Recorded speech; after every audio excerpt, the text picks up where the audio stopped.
అంతర్జాతీయ దినోత్సవం సందర్భంగా మన అనంతగిరి మండలంలోని గొండ్రియాల విలేజ్లో మన ఊరు మహాలక్ష్మి ప్రోగ్రామ్ని ఏర్పాటు చేశారు. దాంట్లో పుట్టిన ఆడపిల్ల ఎవరైతే ఉన్నారో ఆ అమ్మాయికి 20,000 రూపాయలు ఆ ఊరు వాళ్ళు ఒక కమిటీగా ఏర్పడి గురువయ్య, సత్యనారాయణ ఇంకా చాలామంది కమిటీ మెంబర్స్గా దీంట్లో ఏర్పడి ఈ విలేజ్లో పార్టిసిపేట్ చేసిన ప్రతి ఒక్కరు కూడా అంటే ఆ మహిళకు ఒక ఆదరణలాగా ఉండాలి, ఒక సపోర్ట్గా ఉండాలి అనే ఉద్దేశంతోన విలేజ్లో అందరూ కూడా కోఆపరేట్ చేసి ఈ ప్రోగ్రామ్ని ఏర్పాటు చేసుకున్నారు.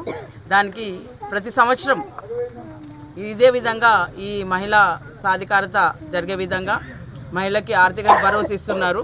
ఆర్థిక భరోసా వస్తుంది కదా అని చెప్పేసి ఫ్రీగా ఉండకుండా దాన్ని యూటిలైజ్ చేసుకోవాలి. ఆ అమౌంట్ని కూడా వాళ్ళకి ఉపయోగపడే విధంగా దాన్ని వినియోగించుకోవాలని చెప్పేసి ఈ సందర్భంగా నేను తెలియజేస్తున్నాను. అసలు రియల్గా ఈ ప్రోగ్రాం అనేది చాలా అభినందనీయమైనది. ఎందుకంటే జనరల్గా ఏదో ఒక ప్రోగ్రాం పెట్టేసి ఫేర్వెల్ చేసేసుకొని షాల్వాలు కప్పేసుకొని పోవడం కాకుండా ఆ ఊరికి ఉన్న ఆడపిల్లకి ఒక మహాలక్ష్మి లాగా తయారు చేస్తున్నారు. అది రియల్లీ అసలు చాలా అప్రిషియేటింగ్.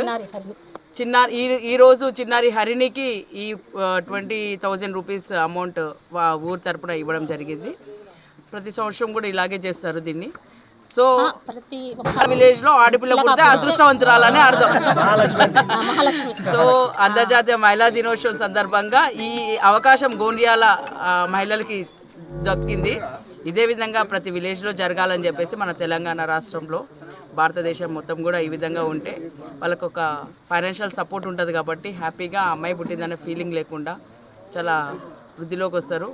ఒక ఎంకరేజ్మెంట్ లాగా ఉంది ఈ ప్రోగ్రాం కాబట్టి చాలా మంచిగా ప్లాన్ చేసుకున్న ఈ ప్రజలందరికీ కూడా గొండ్రియాల ప్రజలందరికీ కూడా నా హృదయపూర్వక నమస్కారాలు తెలియజేస్తున్నాను. మీడియా మిత్రులు కూడా